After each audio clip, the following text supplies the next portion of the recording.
Greetings and salutations. We are back, and we're going to continue Act 5. That was weird. You saw that, right? I clicked the portal and it didn't take me back, and then I had to click the portal again. Brought up a loading screen, too. Good to know I wasn't the only one that saw that. Good thing I was recording. This is interesting. So, I just did my daily Japanese, and it's taking me longer and longer to learn more vocabulary. I still have a whole vocabulary building set of Anki cards that I still need to learn. I haven't done those today. I'm gonna have to do those tomorrow. There's just so much stuff. My schedule is so full lately. It's ridiculous.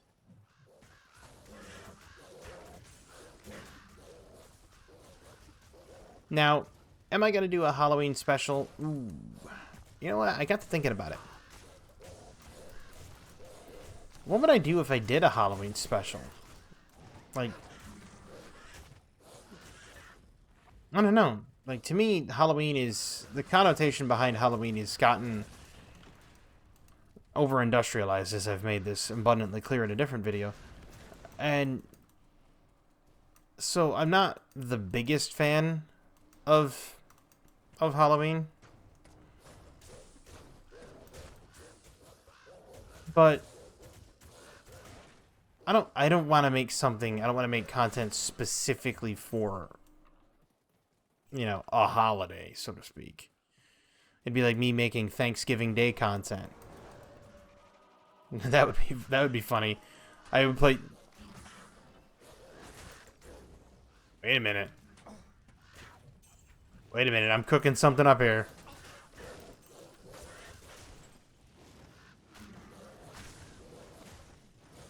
I got an idea. I got an idea for Thanksgiving. So it's gonna seem odd. It's gonna seem extremely odd, but just follow me out. What are things people do on Thanksgiving aside from eat food? All right. I know what you're thinking. Wait a minute. You're gonna record on Thanksgiving? No, I'm gonna record before Thanksgiving. It's to be set for Thanksgiving. But what do people do on Thanksgiving aside from eat food? They watch football. Generally. Or they watch the Thanksgiving Day parade. But nevertheless, they watch television.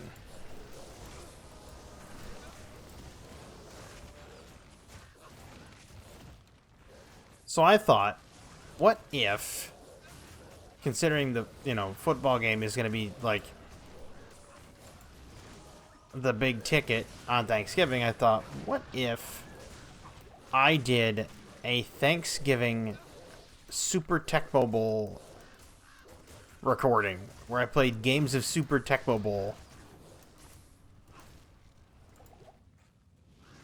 That way you have football on Thanksgiving.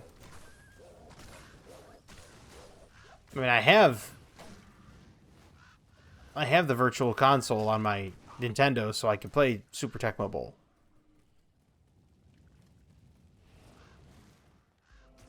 I just thought that was an interesting idea. I may or may not do it. I'll think about it.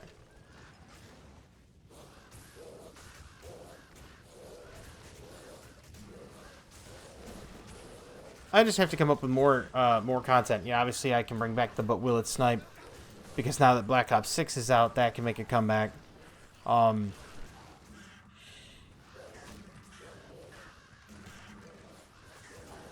then I have other things that I can do as well.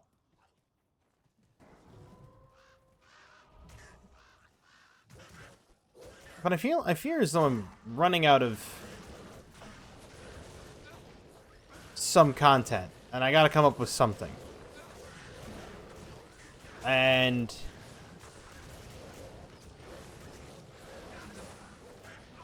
I'm gonna have to have a little creative discussion here and try to get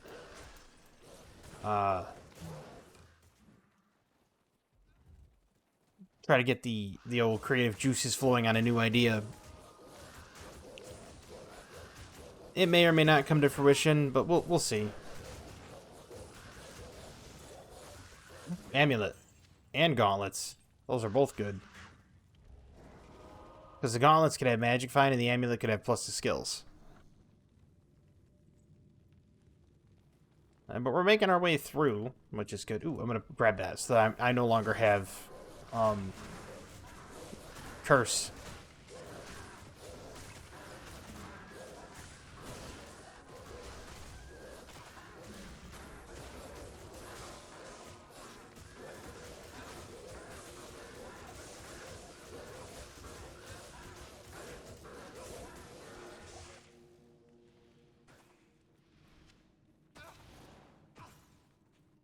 Wait, was that guy's name Hugh White the Mad?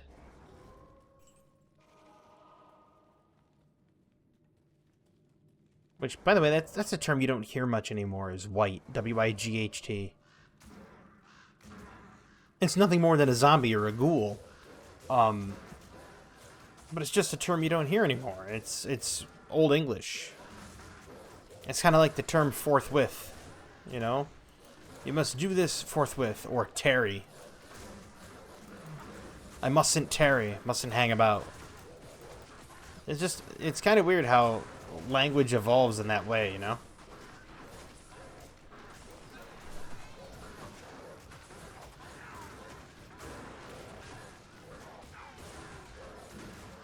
Ow.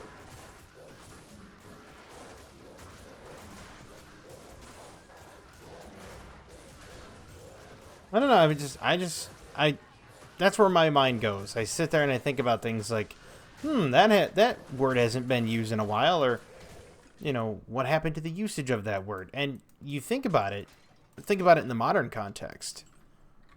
You know, think about all of the other definitions that words are picking up every day, like the word cooked. It used to mean just food, and now it's apparently applies to food and anything else that's over and done with. Which you can almost say it's a derivative of the phrase, you know, their goose is cooked, or stick a fork in them, they're done.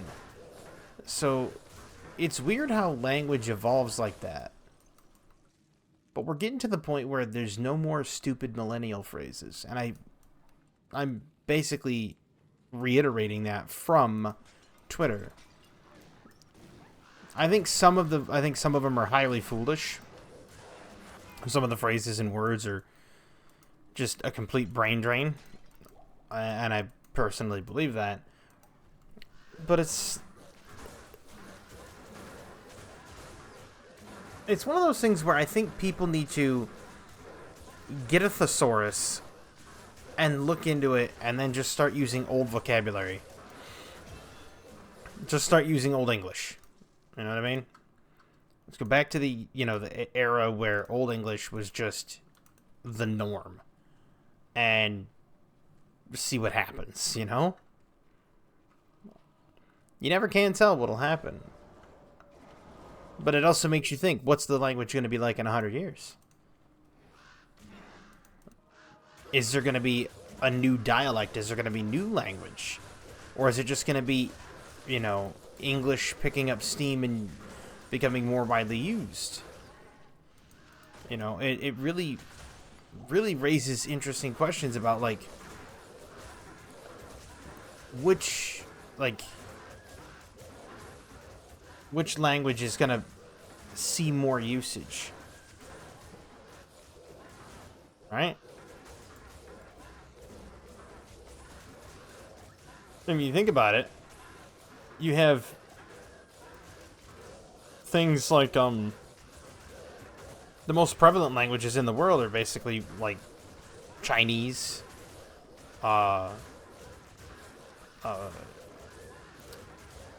I think it's called Hindi. I believe that's the language of India. It's called Hindi. But even then, they speak English because they were a Commonwealth. They were a British Commonwealth. And so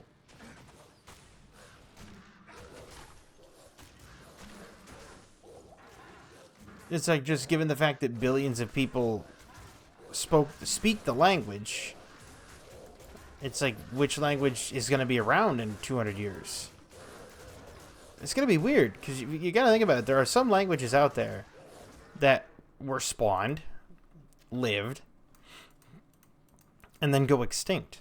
I mean, Navajo is on the way out, and that's only because there's not anybody that really, they do speak it. You still have the Navajo tribe that still speaks it, but the popularity of it has vastly diminished over the years.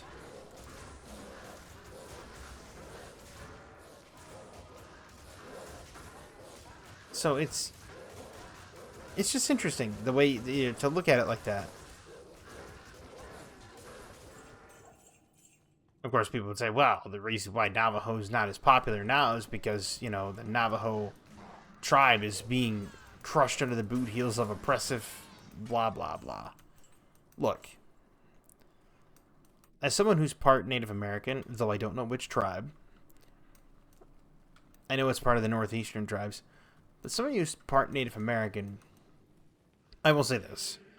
The tribes back in the day spent all of their time conquering one another. And then people come in and they conquer the Native American tribes. Now, do I believe that they were dealt a raw deal by the U.S. government during the Trail of Tears? Absolutely. 100%. But I don't think it's this hugely oppressive thing like everyone makes it out to be. Because you had that whole Columbus Day, Indigenous Peoples Day, etc. Now, here's where my belief lands with that whole Columbus Day debacle, skullduggery, what have you. We live in North America. Good day. Everybody says Columbus discovered America. Then why is it not named Columbia? It's named America. There was an explorer named Amerigo Vespucci. Of course, they would say, oh, well, he took credit for it.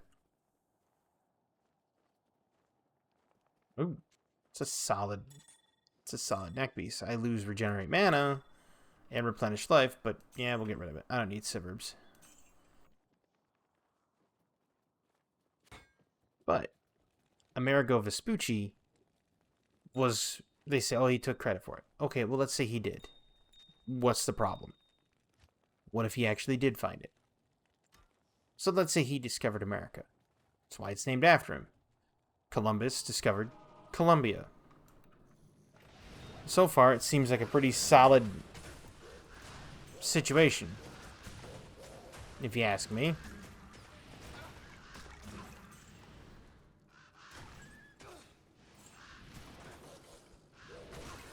That's just my take on it. Now, people, of course, will probably be like, no, you're wrong. Well, right, wrong. I'm going to say it's making no difference. Point is, an explorer came here, found the land, and then history has occurred. Whether it be conquering, whether it be through oppression, that is to be determined, and each person's opinion on that matter will be different. Having a variation of opinions is great. My opinion on the whole matter is, if, as somebody that's, this is kind of tongue-in-cheek humor, so take it for what it is and take it for a grain of salt.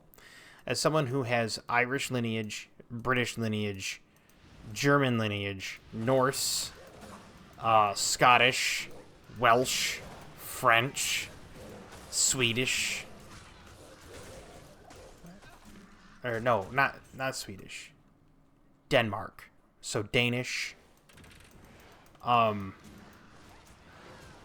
have all of these nationalities. I am literally a Heinz 57 mix of Europe, and I have northeastern tribes, Native American tribes. I don't get offended when somebody says Columbus Day. I don't. And I don't care if people say Indigenous Peoples Day. I don't. Reason being, the highest number of slaves that were used here in America during the colonial times were Irish, because these were the same Irish people that were escaping, well, famine, and that were escaping terrible conditions in Ireland. And so they came here and they were put to work. And the Irish slaves were used all the way up through the railroads. And it was the British that enslaved the Irish. So I sat down and had a long discussion with myself, and myself decided to pay myself reparations in the form of potatoes. Which the Irish portion of me was just like terribly offended, but thought it was delicious at the same time. This is also why I'm saying it's a joke. Don't look too far into it. It's all for the funny.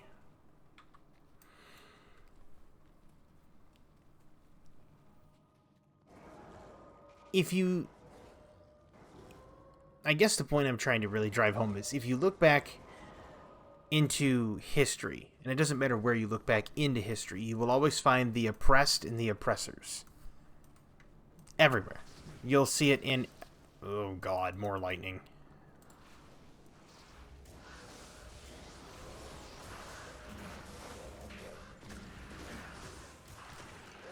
Ow.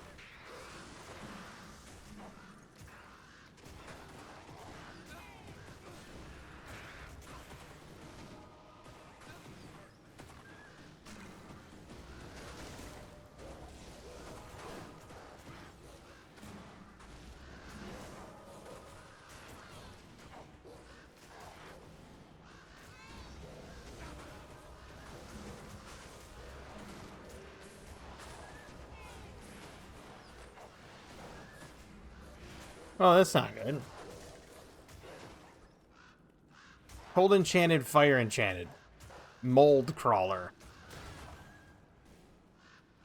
But she's flying. It's not exactly a mold crawler, now is it?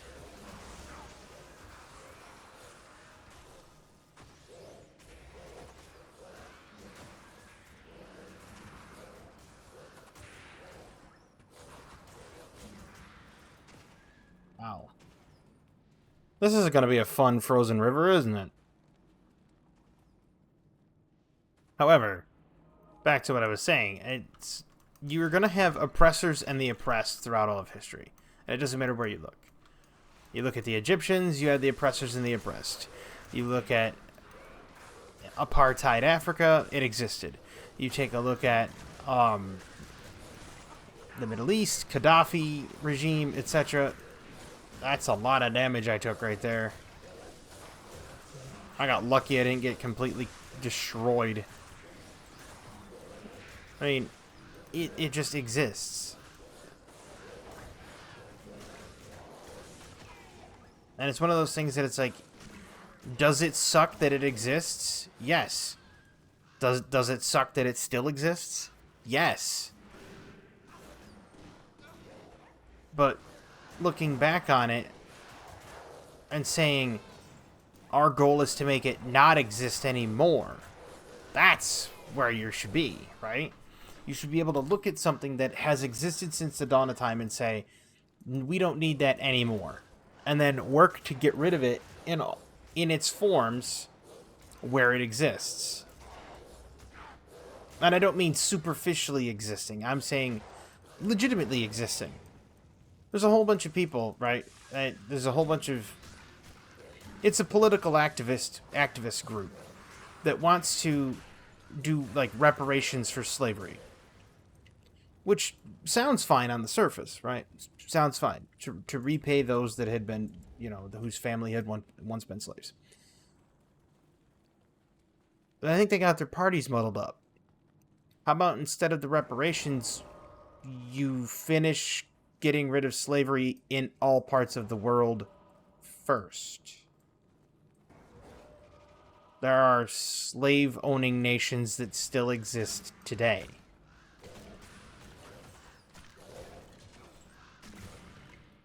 Whether it be through direct slavery or whether it be through indentured servitude, they still exist. So, before you get to the whole reparations part, try to get rid of all of slavery first. And then you can talk reparations, right?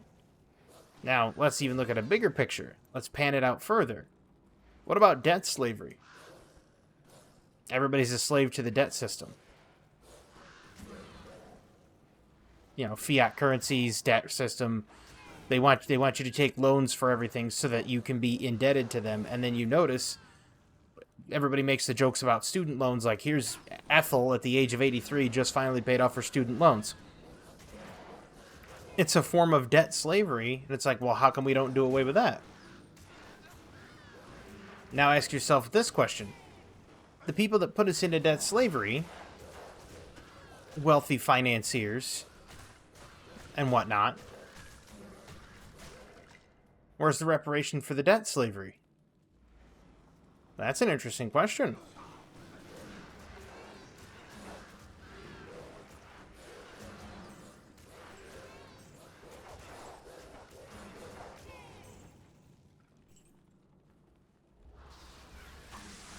Ow.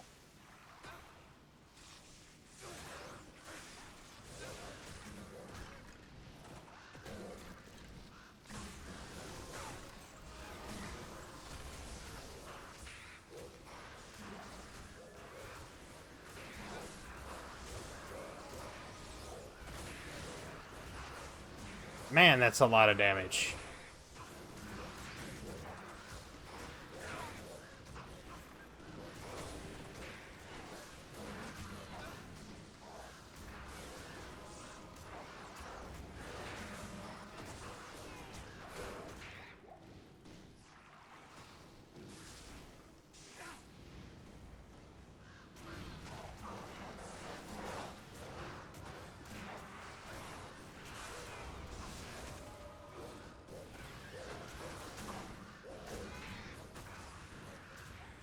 Man, I hate those gloams.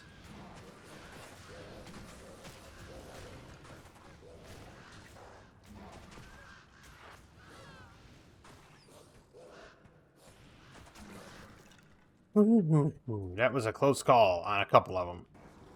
And by close call, it means like I got to like 200 life. Oh.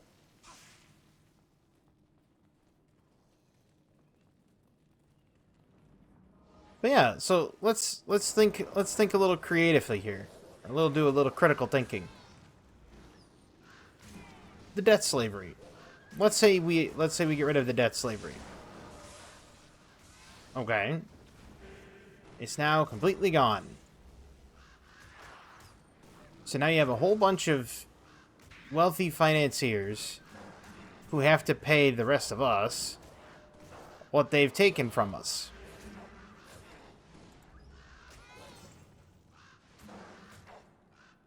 Now, here's an interesting part.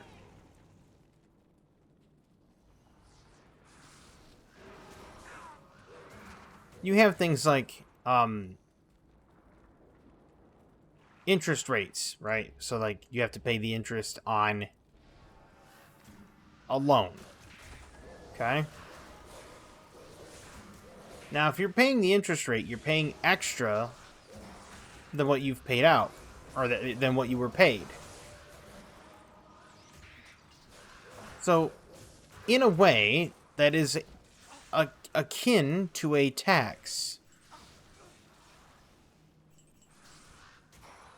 And most people would agree that it is similar to a tax. Let's say it is. Let's say it is a tax. If it truly is a tax, does that mean that which obviously it's not a tax and it's not listed as a tax, but I'm just spitballing ideas here. If it was a tax, Does that mean that the people that issued you the loan would have to represent you?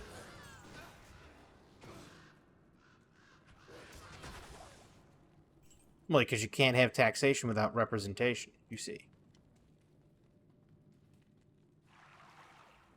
But that's not how it works. Everybody knows that that's not how it works. I'm just cracking wise at this point.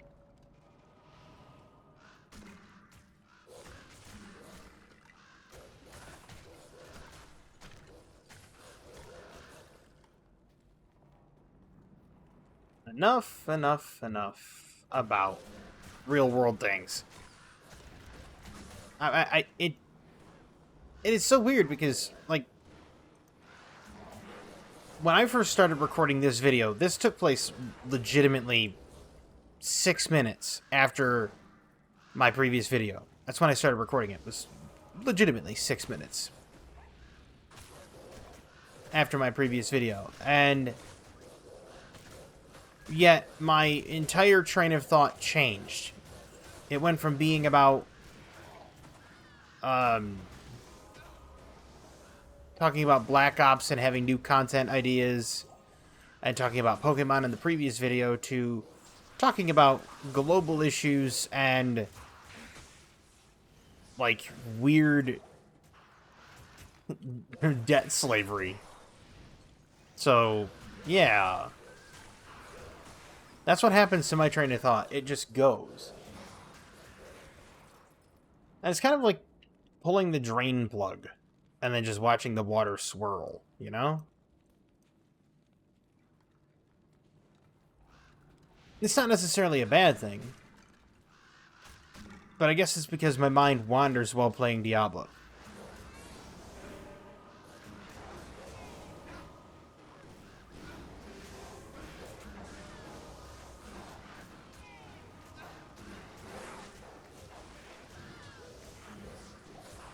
Which I guess could be a good thing, to have your mind wander while you're playing Diablo. Unless it wanders too far and then you're not paying attention to your life and your positioning. Which, realistically speaking, that's all Diablo 2 is.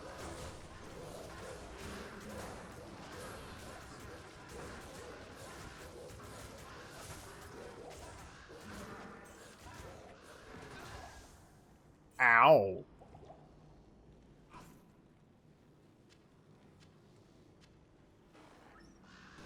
But no, like, that literally is all what Diablo 2 is. It's about positioning, if you think about it.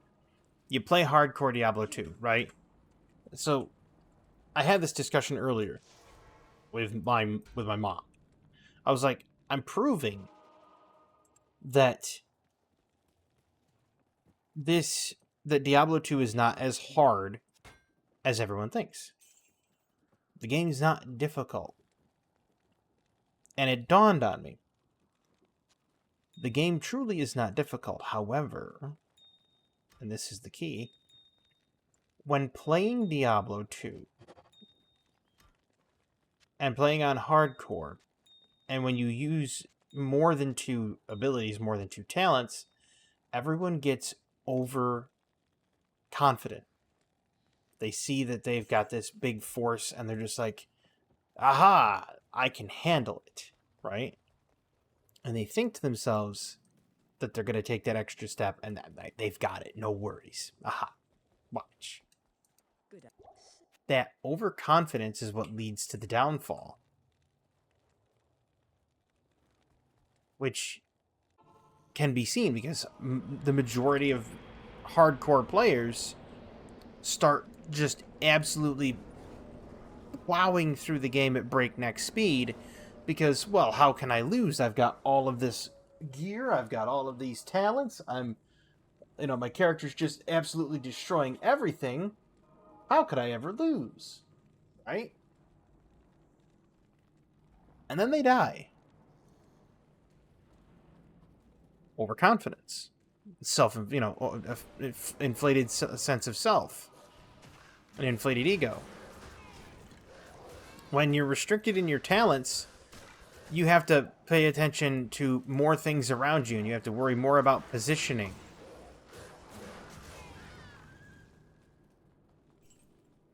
And when you start worrying more about that positioning, you play more cautiously. The game's not hard if you play cautious, you see? There are certain things, there are certain encounters that will be difficult, but I don't think they're anywhere near, like, as extreme as we thought it was back in the day. There's a lot of things that have changed, too. Internet speeds, computer speeds, internet stability. There's that lack of rubber banding, so you really don't have to worry about that happening. Back in the day, you did have to worry about that more often because of all of that was going on, all the rubber banding and everything, and the worse internet. So is this game really difficult? Not really. No. Some classes will be harder than others, but it's not difficult because I'm proving that you can do it, that anyone can do it, truthfully. I'm not some sort of, super special player. It's not like I'm super skilled at Diablo. I'm just paying attention to my surroundings, and I'm paying attention to everything around me, and using positioning to my advantage.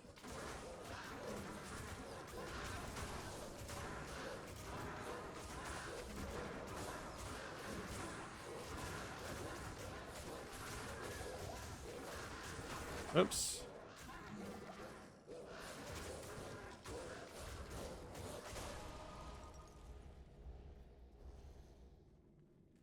And that's the thing about positioning. Like, if you sit there and you watch positioning, you can see how I'll tuck in behind stuff so that I avoid unnecessary damage.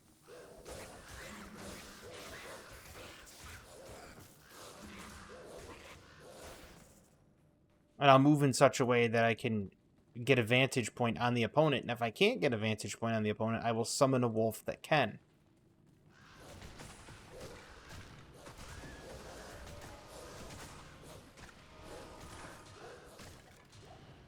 Like that right there. Notice how I just picked apart that entire group of champions. I got the wolf in there, and then I set a wolf behind the champions so that the one would turn around. That's making less bolts come my way.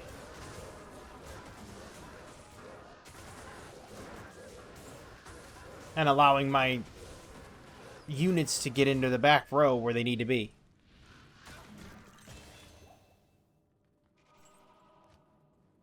And it's tactics.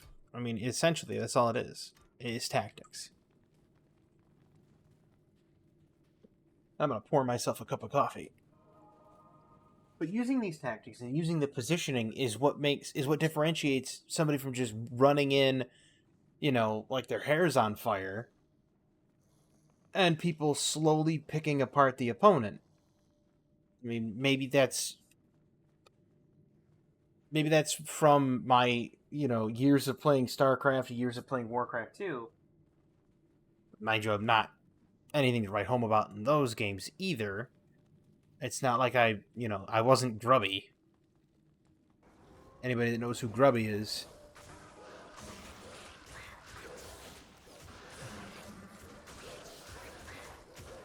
Grubby was a monumentous World of Warcraft 3 player. And I mean, when I say monumentous, I'm saying the man knew how to play the game.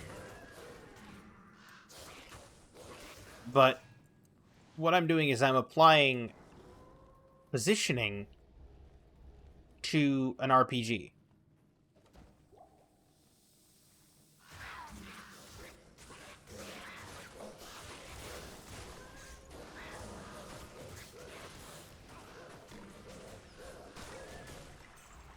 I used to have many tactics back in the day. When I used to play StarCraft 2 with some friends, I told them, I said, look, I want you to buy me time. And they said, why? I said, because if you guys buy me time, I can guarantee the win. And my friends and I were just really playing casually. Like, they had more of a competitive edge to them than I did. I was a very casual player. I'm like, you know what? I'm just going to have a good time, and I'm going to play my game the way I want to play my game. Essentially. And what essentially happened was they were getting overly competitive, and they wanted to rush the opponent down and everything. I said, look, you can rush the opponent all you want, but what's going to happen is they're going to counter. I said, they're going to have defenses up, they're going to counter because they're going to scout it out. I said, I want you to buy me time. And they wanted to know how much time, and I said, as much as I possibly can. And they asked me why, and I said, I'm like, I'll tell it to you simply. No one suspects the worm. And they just kind of looked at me like I had a horn growing out of my head. I said, just trust me on this one. I said, no one suspects the worm. Well, we went playing the game, and I was playing as Zerg. And they're all playing as, one of them was playing as Protoss, and a couple of them were playing as Terran. And as the game went on, I tacked to Hydras, and I floated an Overlord out behind their base, out behind the enemy base. And up where their economy is. Just so I could see just so I could see into their base, but not, like, jump into their base. That kind of thing. I couldn't just put up the Nidus Worm right there. And so, my friends are sitting there, and they're just absolutely going back and forth in the team fights. They would go to a team fight, they'd win, and they're playing 3-on-4, and they're winning the team fight, and then they would lose the team fight, then they'd have to back off, they'd go back in, they'd win part of the team fight, back off. And it was this back and forth. And they're like, are you going to do something? I said, yeah, just give me literally, just give me 2 more minutes. And they gave me 2 more minutes. Next thing you know, they're sitting there in the middle of a fight in this huge skirmish. And all of a sudden, one of the enemy team up and quits the game. And they're like, wait, why? And then they panned over to where I was with my forces. I had unleashed probably 50 to 60 Hydralisks right into the resource line from the Nidus Worm. They had no way to defend against it. They never suspected the Nidus Worm coming up behind them. And in behind their base. Never suspected it. And then I went one further. I then built another Nidus Canal, and I started moving my forces over to the other forces. And they kept trying to stop me. And every single time they tried to stop me, I would move my forces. I said, all I need is for you guys to basically create a distraction at the front door, and I'll come in the back door. And it was working every single time, because nobody plays, and nobody uses Nidus Worm. And this is the problem with metagames, and this is the problem with, learning from your favorite YouTube developer, not developer, but learning from your favorite YouTube personality, or learning from your favorite streamer personality. What you end up doing is you end up copying their methodology. You end up copying their system of play. And when you do that, it's easily readable, right? People can see that and react to it and come up with a way to interact, and they know how to defeat it. It's like if you watch Grubby enough, you'll know how to beat Grubby at his own game. It's a matter of, could you do it?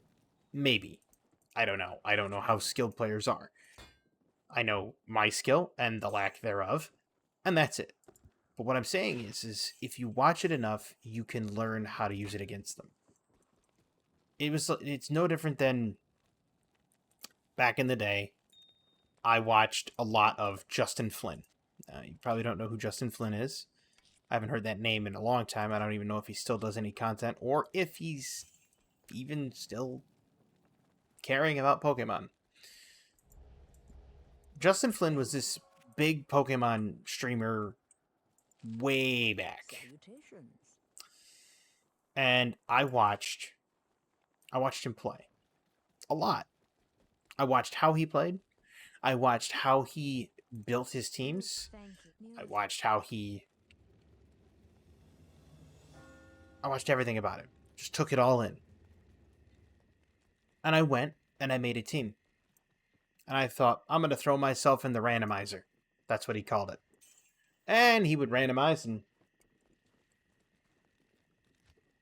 pick an opponent. And he went 7-0 that night. He was on a 7-game win streak against viewers. You can't hide from me. And he was like, I'm just that good. I'm amazing. And he's like, this team. He's like, I tell you. Upon seeing his team, I thought, you know what? I can beat it with this team. And so, my name came up in the randomizer. I'm like, cool. And so I challenged him. This is back when they had Mega Kangaskhan. And I sat there and I played against him. I only lost 1 Pokemon out of 4. And he lost everything. And people are like, dude, this guy just absolutely rolled you. What happened? They're like, you were winning the entire time, and then you challenge this guy, and he just stomps you into the dirt. It's because I planned for contingencies. I knew he was going to use, like, Mega Kangaskhan. And when I saw the Rattata, I'm like, oh, that's a Fear Rattata. I knew what it was immediately. But I planned for contingencies about, like, oh, this is going to happen, that's going to happen. I knew how these things played out, and I ended up winning. And he went, like, 7-1. And the thing that really got me was when I had an Avalugg, okay? And Avalug's ability is Sturdy, and it says when Avalugg, takes damage from max life all the way down, he cannot die. He ends with 1 HP. Well, I had on my Avalugg Gyro Ball, Avalanche, Mirror Coat, Recover. Avalugg's not going to outspeed anybody. He's dreadfully slow. So I was playing to that strength of him being slow. I'm like, I'm going to get absolutely dumped on by anything that's fast. So I'm going to counter that by being slow and sturdy. And after he hit me the one time, I used Recover. And because nobody used Recover, he was like, Avalugg used Recover. Recover? Recover? We're not friends anymore. We weren't friends to begin with. I don't know what you're talking about. And people are like, oh, who uses Recover? And it's like, me? He tried to use a Smeargle and had it use Dark Void. Hence why I mentioned that in the previous video. The Dark Void Smeargle. And when he used Dark Void, I had one that was holding a Lumberry and one that was holding a Chestoberry. And people were like, oh, dude, you cheated. You cheated. You were using 2 Chestos. I said, nope, one was a Lum. And I was like, you guys can go back and watch the VOD later. One was a Lumberry. And they're like, oh, okay. Well, people are like, oh, somebody went back and they clipped it, and it's like, it's cured from its sleep by a Lumberry. And they're like, yep, it was a Lumberry. And his whole chat was like, dude, this guy's absolutely stomping you into the dirt. And he managed to kill my Slowbro. And after he killed my Slowbro, I I was like, well, that's no good. But I allowed him to kill one of them so that I could bring in the imposter Ditto. And I made sure that it was the imposter Ditto that took over his Kangashkan so that I had his Mega Kangashkan fully power up punched. And of course, my Ditto has Life Orb, which means I get to hit even harder than he does. And I absolutely just dumped his Kangashkan in no time. It was great. It was one of the highlights of my Pokemon battling time. But that's exactly what I'm saying, is all these people that watched him played like him. And when they played like him, they didn't think of their own team. They didn't think of their own concept. When I watch somebody play, I think of, how do I tear this strategy apart? How do I break it down and win? Or how can I do something different, something more efficient? My mind never works in that linear fashion of being, copying it and being an absolute clone of it.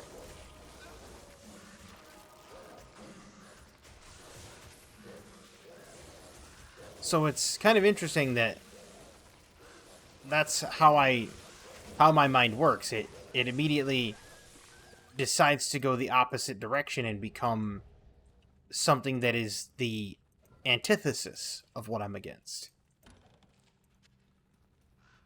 But we are nearing our time limit here. I am going to get the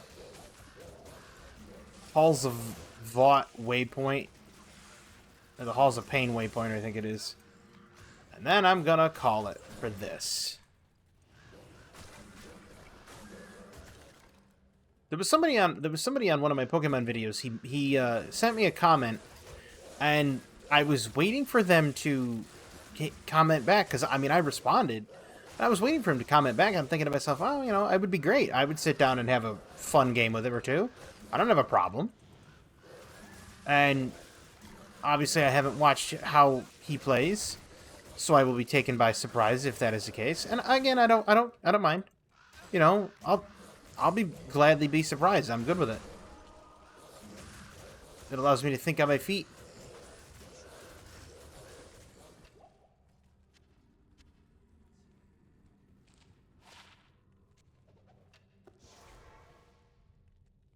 But yeah, it's just fun. It's one of those things that I think people take for granted nowadays. Like they see Pokemon as a franchise and they think, oh, Nintendo's gotten lazy. Hello. And if you think about it, I don't see Nintendo being lazy. I honestly don't. Yes, they made Flamigo. I get it. But take a look at all the other stuff they've made that looks like something in real life.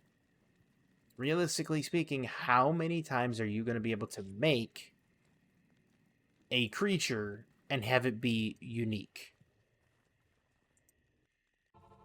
You're eventually going to run out of inspirations. Putting in separate evolutions like they did with Diplin, like Applin, Diplin, and then Hydrapple, great. I love it. I love having those separate evolutions. And having them being based around items that you can easily get in the game is also a good idea. Because nobody wants to sit there and be limited to one evolution and then have to trade with your friend for the other evolution. Nobody wants to do that.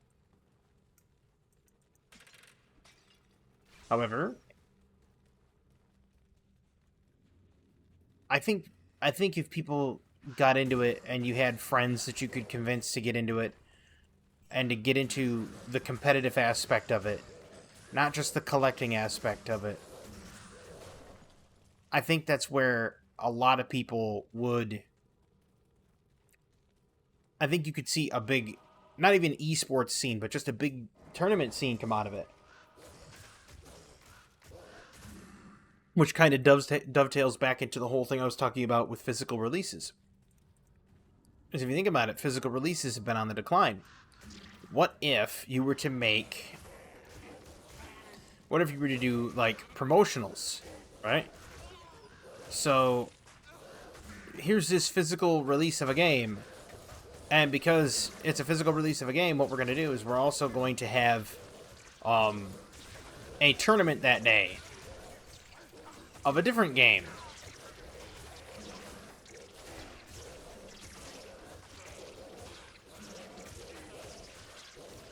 Now, does that mean that, you know, would everybody sign up for it? Not necessarily. But it would definitely bring more people around, and more people would bring more eyes to, you know, physical releases or physical release dates. People would look at it and be like, "Oh, that's interesting."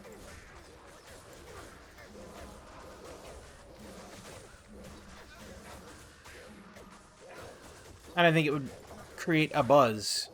That's what I think it would do, and I think that's what needs to happen. I think there needs to be something that creates a buzz in the gaming industry, and basically wins. You know, wins all of the gaming industry back over. Now, as I'm going to say one more thing, and it's about saving the movie industry. Now, you're going to hear this, and everybody's going to think I'm crazy, but hear me out. Just give me the floor and hear me out. I know that, you know, there's not really a choice because it's a YouTube video, but what is the big thing that's affecting movies? And of course, you'll have multiple, you know,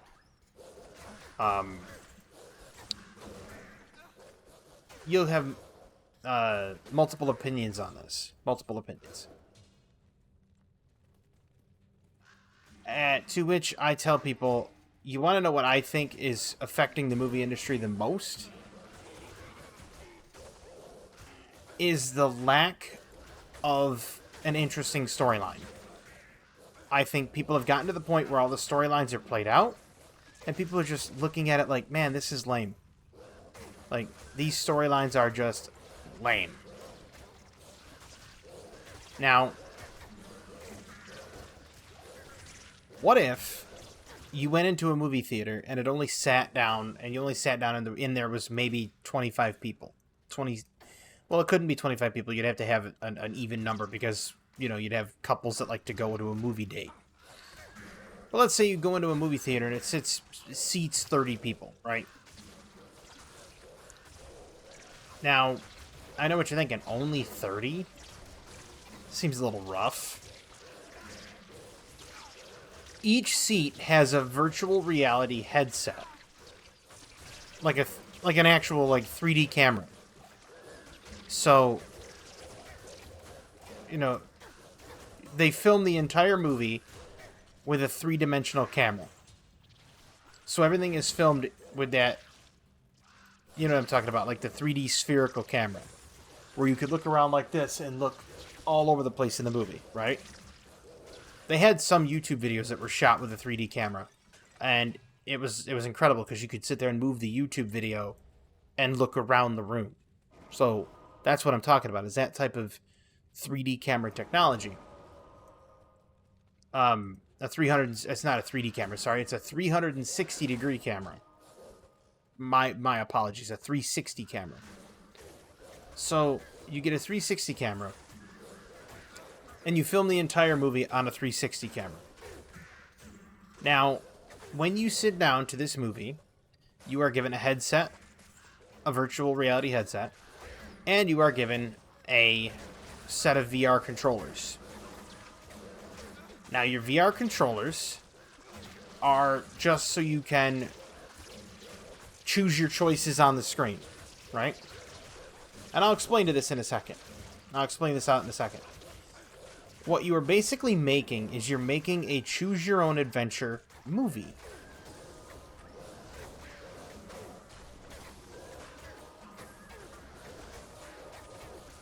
And this choose-your-own-adventure movie is in such a way that the movie itself would still be about an hour and a half long, give or take.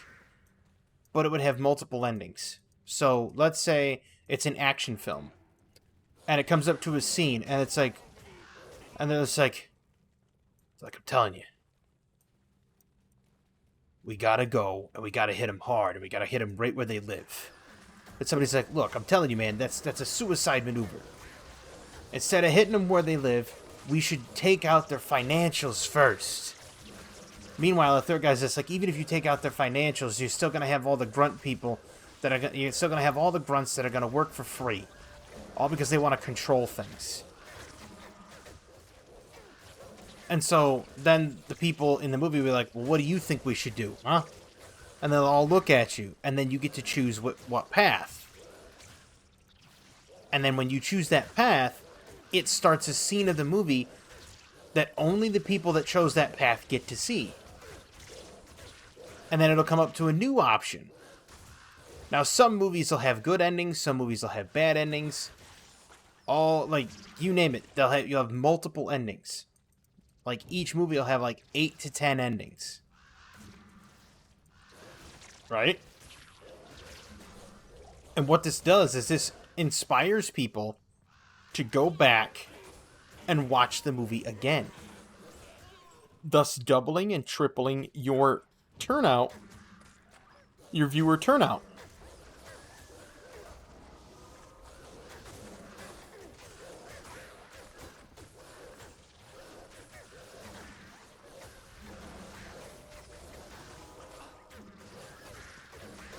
And all it is a choose your own movie. Choose your own adventure. That's it. Something so simple that they could do right now. And if they were to implement it, the headsets wouldn't be all that much to get. Obviously, you'd have to worry about vandalism. But they wouldn't be all that much to get because you could buy them in bulk. And they don't have to be expensive headsets. They could be just cheap headsets. You get the little cheapo VR headsets. The ticket prices obviously would go up for the movie, but look at what you're getting in response. You're getting a movie with like 15 endings. Now what you would have there is you'd have an absolute change, like a paradigm shift overnight of the movie industry.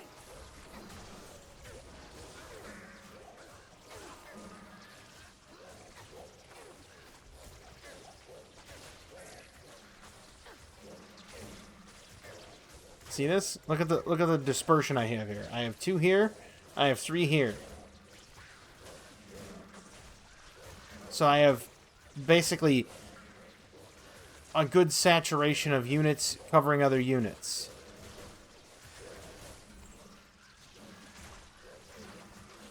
That way I don't get pincered in.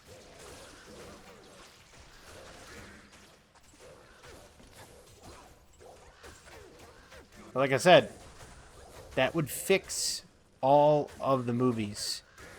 And people say, well, you know, what about movies that get too political? All right, look, you're going to have that. You're going to have movies that get political. You're going to have, you know, games that get political. Should they leave that out of it? Absolutely. Why? Because movies and games are supposed to be an escape from reality. They're meant to be that little vacation your mind takes. That you just sit down and you veg out, you play a game, you watch a movie, so you don't have to really think and focus on things. And you do it just to relax and have a good time. Right? That's it. Put some more points into strength.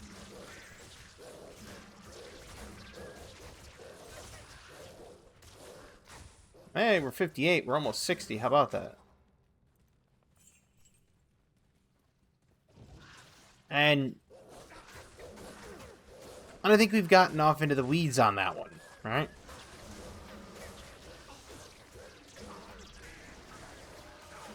I think that people are now using, like, games and movies as, like, mild activist, you know, like a mild activist platform. It's like, just stop. You know, take a look at, what's his name said there? Ricky Gervais. He wanted people to stop using it as an activist platform. I agree. I agree.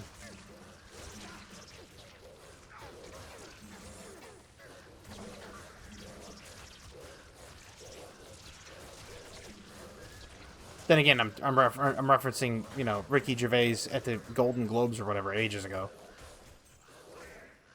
when he made that speech and was just, he wanted people to stop being, you know, very activist heavy. But he made a very valid point, though. There's too much of that in everything these days.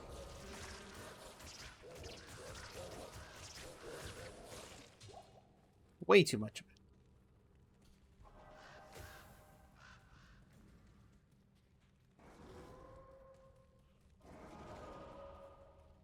I mean, it's perfectly fine to champion a cause, right? And I had this discussion earlier about championing a cause. It's perfectly fine to champion a cause. If you want to be, if you want to, you know, be the champion, and you want to champion a cause on something, knock yourself out. No one's going to stop you. The difference is, when you champion a cause, the proper way to go about doing it so that you don't come across as a complete and utter pillock, for lack of a better term, and I'm borrowing a British term here from Top Gear. So that if you don't want to come across as a complete and utter pillock, you basically make it so that when you champion the cause, you just put forth what cause you're championing, why you're doing it. And that's it. You don't have to, like, cram it down everybody's throat all the time, 24/7. You just have to exist. Let people come to that naturally. It's like with this channel here, with this whole organic growth thing. I don't tell people to like and subscribe at all. I don't. And in fact, I don't want to. And the reason being is because I want people to make their own conclusions. I don't want them to feel like they're indebted to doing it. I don't want them to feel like they have to do it. If they enjoy it and they do it, cool. More power to them. If they don't, cool. More power to them. Now, commentary I would like. I would like comments, because that lets me know what direction to go in. And if people want to hear more philosophical stuff, say, hey, be more philosophical. Voice an opinion, even if the opinion is going to be seen as wrong. It's like, if somebody wants me to voice an opinion, that's fine. I can voice an opinion. I mean, and I don't have a problem voicing my own opinion at all. And they're like, well, don't you worry about cancel culture? No, not really. Not really. And the reason being is because, A, I'm not big enough yet to have my, oh, they canceled me, I've lost everything. Okay, I'm not that large yet. I mean, I'm physically large, but I'm not that large yet. So, I'm not too awfully worried about the whole cancel culture. And they said, well, what if you make it big? What do you need? Are you worried about cancel culture then? No. Still no.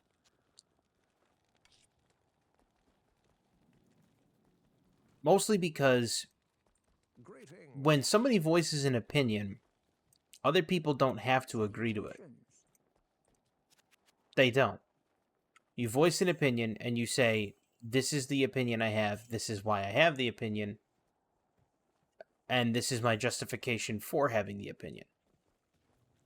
And the people are either going to take it and run with it, or they're going to reject it and push back on it.